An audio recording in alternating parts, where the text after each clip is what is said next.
झांसी में बीजेपी की पूर्व केंद्रीय मंत्री और पूर्व मुख्यमंत्री उमा भारती ने प्रदेश सरकार को घेरा। कहा, गौशाला गाय नहीं है सुरक्षित।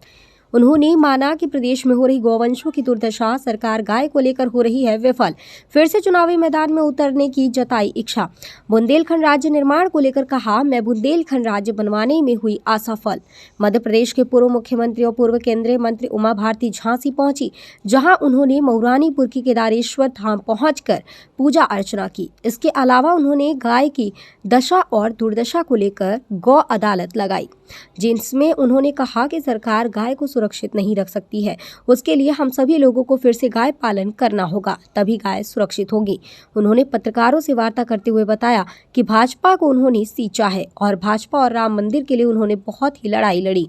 वहीं उन्होंने शराब की दुकानों को धार्मिक स्थल और विद्यालयों में से 1 किलोमीटर दूर खोले जाने की सरकार को नसीहत दी। करोड़ों की संख्या में गौवंश मारा फिर रहा है, सरकार द्वारा गौपालक योजना चलना चाहिए। उन्होंने कहा कि अभी मैं सरकार में नहीं लेकिन भाजपा की हूं।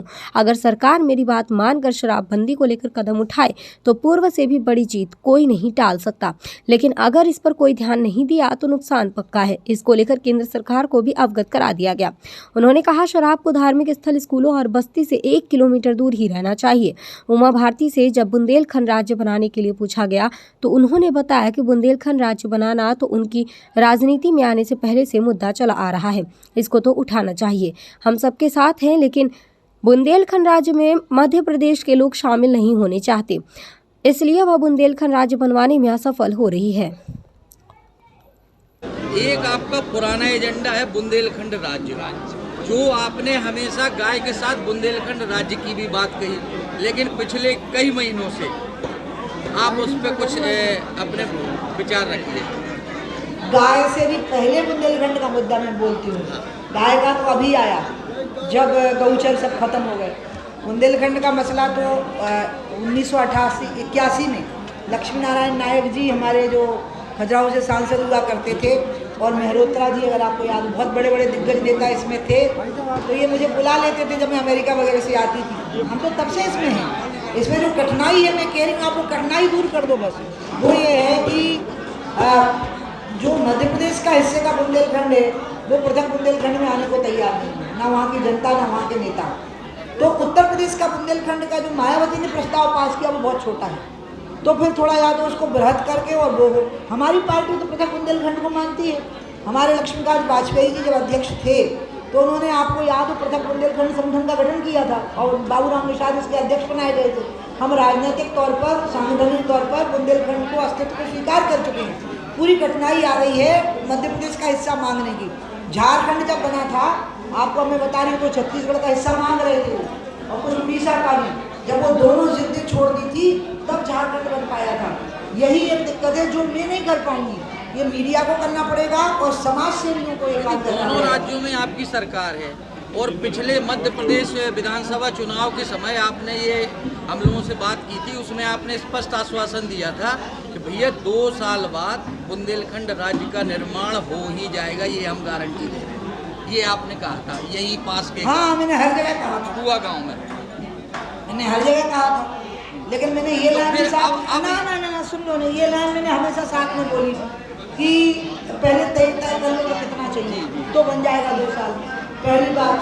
दूसरा, मैं इससे कभी पीछे हटूंगी ही नहीं, कभी नहीं हटूंगी इससे पीछे। नहीं, आपने अभी कहा ना शिवराज सिंह हमारी हर बात मानते नहीं, वो ना, योगी जी हमारी हर बात, तो दोनों सरकारें आपकी सरकारें हैं, तो आप अगर चाहें इसमें तो एक अच्छा रोल निभा सकते हैं। क्या राष्ट्रीय मिलना चाहिए। आपको मेरी बात बहुत, देखो आप नहीं सुनते हो ना, इसलिए फिर सवाल गलत कर देते हो बाद में। हाँ, आपको मेरा जवाब सुनना पड़ेगा। जन भावनाओं के खिलाफ आप राज्य का गठन नहीं कर सकते। तो मध्य प्रदेश का बुंदेलखंड नहीं आना चाहता है बुंदेलखंड में, हाँ, तो उसमें शिवराज कुछ नहीं कर सकते, ये है कठिनाई। तो आप उत्तर प्रदेश के बुंदेलखंड को बनाने की तैयारी करिए, और जो मध्य प्रदेश का हिस्सा आना चाहता है वो कुछ दतिया का है, कुछ शिवपुरी का है, बनना है। लेकिन टीकमगढ़, दमोह, सागर बिल्कुल मना कर चुके हैं कि हम आंदोलन छेड़ देंगे अगर हमको उसमें मिलाया जाए। आप लोकप्रिय नेता हैं, जो कमी है थोड़ी बहुत, क्या आपको कोशिश नहीं करना चाहिए कि लोगों को फायदा बुंदेलखंड राज्य में ये है? नहीं, वो मैं नहीं करूँगी, वो मैं कर नहीं पाऊँगी, मेरे से होगा नहीं। कोई काम किसी से होता नहीं है, ये नहीं दीदी होगा। दीदी क्या रामायण को राष्ट्रीय ग्रंथ मिलना चाहिए? अधिनियम के अरे हिसाब से रामायण भी तो कुछ है। अंतर्राष्ट्रीय ग्रंथ है भैया।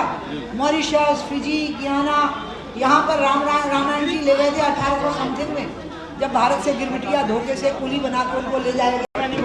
थोड़ा जो चौकी कर देना पाँव के पास। गौ अदालत का आयोजन क्या संदेश देना चाहती हैं इस गौ अदालत के माध्यम मैं गौ अदालत इसलिए की हूँ कि गाय स्वयं गुहार लगा रही है। भैया घुटनों के बल मत बदलना, घुटनों के बल बैठने हम कह रहे हैं हाँ बदल। गौ स्वयं गुहार लगा रही है कि मेरा सम्मान करो, मुझे ठीक से रखो। सरकार की जिम्मेवारी में नहीं हूँ, मैं समाज की जिम्मेवारी हूँ। इसलिए आज ये गौ अदालत लगी है, जिसमें गौ ने भगवान केदारनाथ बाबा की अदालत में अपनी गुहार लगाई है। और अब ऐसे गुहार लगाने के कार्यक्रम शुरू हो जाएंगे। और मैं लोगों से अपील कर रही हूँ कि आप शराब छोड़ दीजिए और दूध पीना शुरू करिए। से क्या संदेश देना है कि शराब के अलावा और क्या कुछ राजनीतिक नहीं, इसमें राजनीति हो नहीं सकती। गाय को लेकर राजनीति तो नहीं, हो रही है। गाय के मामले में हम राजनीति ना करें तो अच्छा है।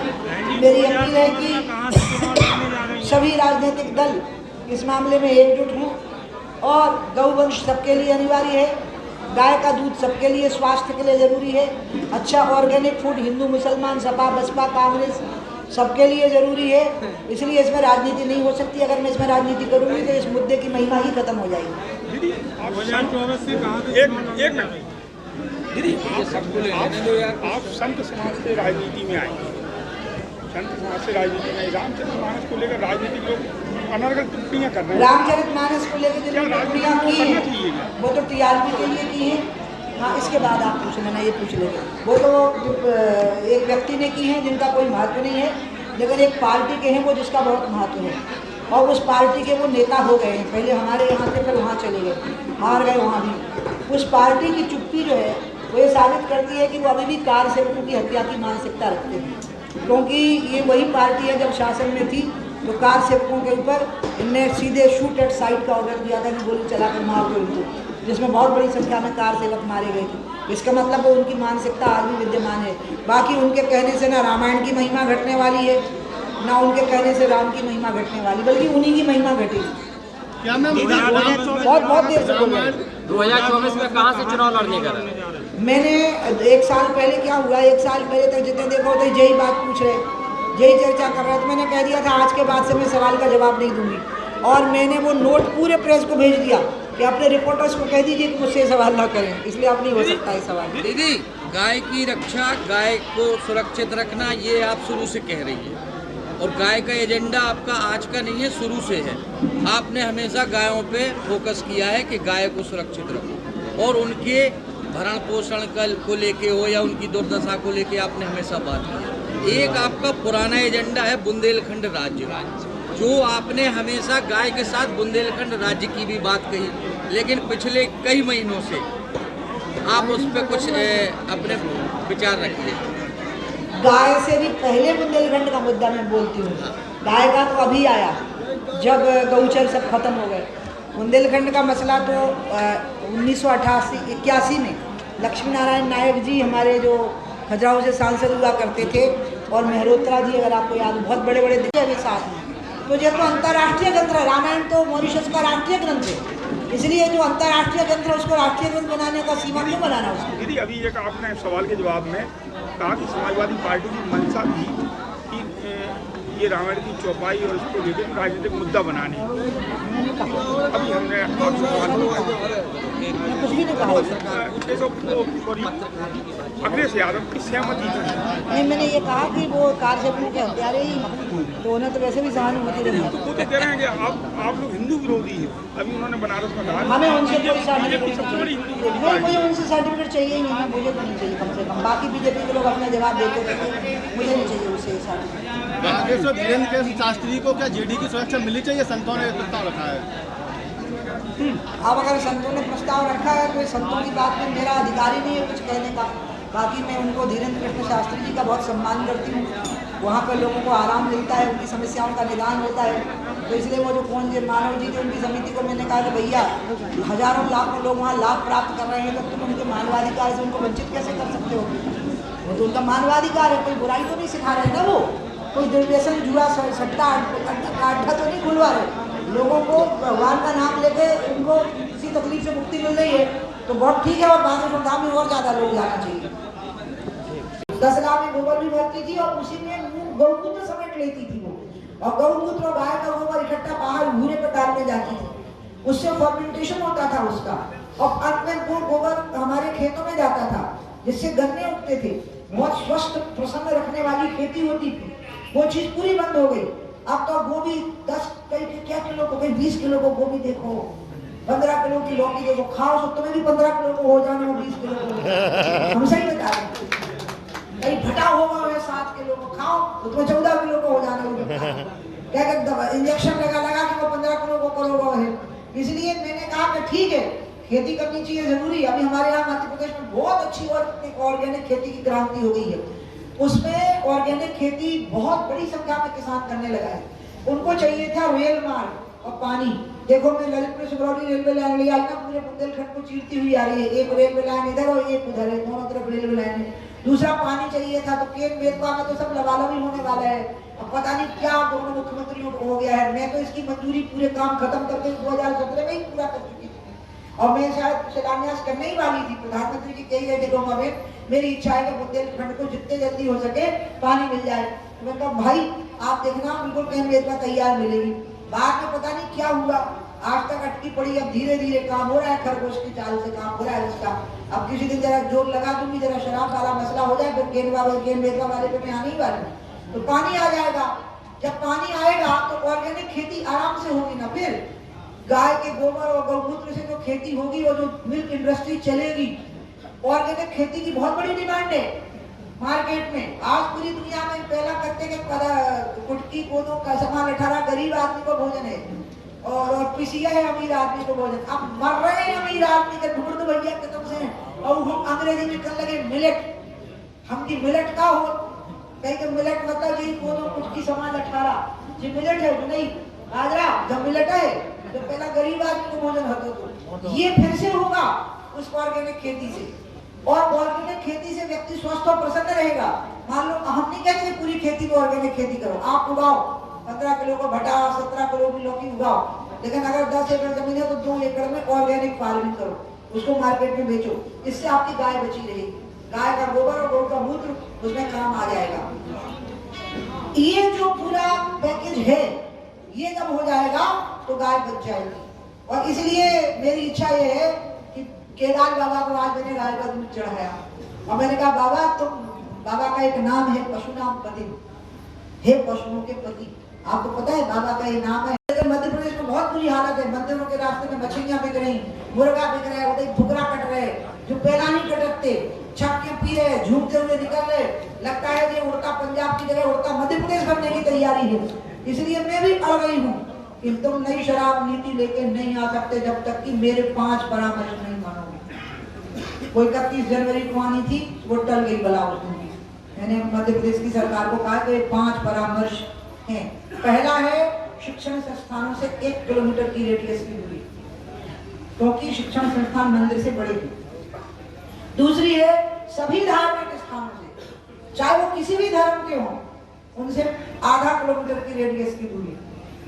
तीसरा है अहाते बिल्कुल नहीं हो सकते, लोग बोतल खरीदे दुकान से और घर ले जाए, पी के सड़क पर चल नहीं सकते, बहुत सुटाई होनी चाहिए अगर पी के सड़क पर चले। इसलिए कानून व्यवस्था को ठीक से लगाम कसो, कानून व्यवस्था।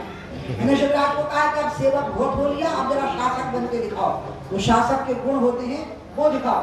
क्योंकि किसी मुख्यमंत्री का सेवक होना ब्यूरोक्रेसी को भाता है और भ्रष्ट नेताओं को भाता है, लेकिन उसके सेवक भाव से जनता को बहुत नुकसान होता है, वो आरक्षित हो जाती है, जनता सुरक्षित महसूस करने लग जाती है।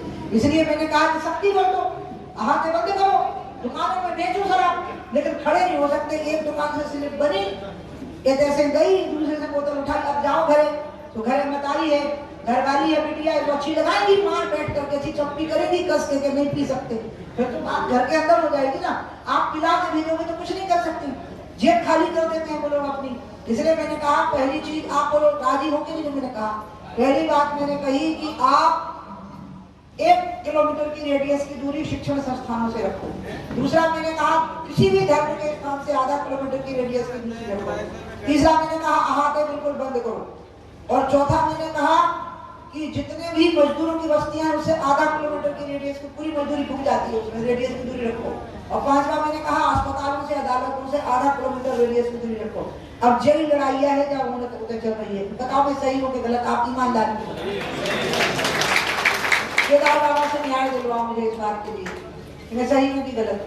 अब आती हूँ दूसरी बात पे, मैंने शालाएं रखो विकलांग, नेत्रहीन, लूली, लंगड़ी, घायल, इसके अलावा कोई गाय मत रखो। और वहाँ लोग सेवा करें। कौन लोग सेवा करें? जो रिटायर हो गए नौकरी में हते, पटवारी हते, डॉक्टर क्या बोलते पटवारी हते, और क्लर्क हते, मास्टर हते, रिटायर हैं, घरे बैठे हैं, डेयरी पे बैठे, डंडा लेके बहू कितने जा रही, लड़का कितने जा रहा, चौकीदारी कर रहे हैं, ये बंद करो। सब लोग लग जाए ऐसी पूरी अपंग गायों की सेवा में। जमीन सरकार से लो, वहाँ बेड़ लो, किसान लोग अपनी तरफ से चारा का भूसा दे दें, धुंधा मत चलाओ गाय के नाम पे, जब सेवा का भाव याद करो। और किसकी कहानी है वो, क्या नाम है सर जी, तुम बताओ? राजा राम का जो वंश है, उनके जो प्रमुख वंशज थे वो जंगल में गाय, राजा रघु थे शायद, जो गाय चलाने इसलिए रघुनाथ कहलाते हैं भगवान राम, रघुवंश के हैं इसलिए। तो राजा रघु जंगल में गए, गाय के थोड़ी देर के लिए ले जाते थे गाय को, राजा होते हुए भी। सामने शेर आ गया गाय को खाने के लिए, तो रघु ने कहा कि देखो शेर को, गाय को नहीं खाना। तो शेर ने कहा कि तुम राजा हो, मेरा पेट भरना भी तुम्हारा धर्म है, इसलिए तुम मेरा पेट भरो। फिर बताओ मैं गाय नहीं खाऊंगा तो मैं क्या खाऊंगा? तो राजा रघु ने कहा कि तुम मुझे खा लो, लेकिन तुम गाय तो नहीं खा सकते हो। और इतने में क्या हुआ, उनके अंदर से धर्मराज प्रकट हो गए और उन्हें आशीर्वाद दिया राजा रघु को कि रघु तेरा वंश चारों युगों में चलेगा और तेरे वंश में ही भगवान विष्णु का अवतार होगा त्रेता युग में। ऐसे बनो आप लोग कि मर जाएंगे लेकिन गाय को नहीं मरने देंगे। आप लोग बचा सकते हो गाय को, इस पर शुरुआत करो। मैं बात करती हूँ दोनों राज्य सरकारों से कि नए गौचर बना दो, पुराने गौचर खाली करने के चक्कर में पड़ो ही मत, नए गौचरों का निर्माण कर दो, उसमें घास के बीज डाल दो, पानी के लिए मनरेगा से व्यवस्था कर दो, गौपालकों के लिए सरपंच की जो राशि आती है उसमें ईयर मार्किंग कर दो कि इतने गाय पे इतने सरपंच मतलब गौपालक बना। और ऑर्गेनिक खेती को बढ़ावा दे दो, ऑर्गेनिक खेती के लिए रूट दे दो, मार्केट दे दो, प्रचार कर दो खूब कस के। मध्य प्रदेश में बहुत अच्छी ऑर्गेनिक खेती हो रही है, ऐसा नहीं कि शिवराज जी अच्छे काम, शिवराज जी ने कुछ बहुत अच्छे काम किए, सिंचाई के साधन बहुत बढ़ाए हैं। और योगी तो मेरे छोटे भाई हैं, मैं तो बम हो गई जब योगी मुख्यमंत्री बने, क्योंकि मेरा भी नाम चल रहा था, आपको पता होगा, मेरा केशव जी का, राजनाथ जी का और कल्याण जी का। तो बाकी 3 नेताओं ने तो कहा कि जैसा पार्टी कहेगी वैसा करेंगे। हमने कहा नहीं, हमें नहीं बनना, हम बिल्कुल नहीं मानेंगे पार्टी की बात, हम गंगा के काम में लगे। फिर मुझे अमित जी ने कहा कि दीदी तो क्या कोशिश भी करी सरकार ने वोट देने, मोदी जी ने कोशिश भी करी, भाषण में ही कह गए कि हम इसका निदान करेंगे। आज मैं आपको एक ईमानदारी की बात बताती हूँ, गाय को सरकार नहीं बचा पाएगी, गाय को समाज बचाएगा। क्योंकि सरकार एक ही काम कर सकती है, गौवंश की हत्या पर रोक लगाने का कानून, और वो हमारे यहाँ है। लेकिन गाय को बचाना, तो गौशाला से गाय नहीं बच सकती। गौशाला में आप कितनी गाय रखोगे? करोड़ों की संख्या में गाय बेसहारा हो गई है, उतनी गाय कहाँ रखेंगे गौशाला में?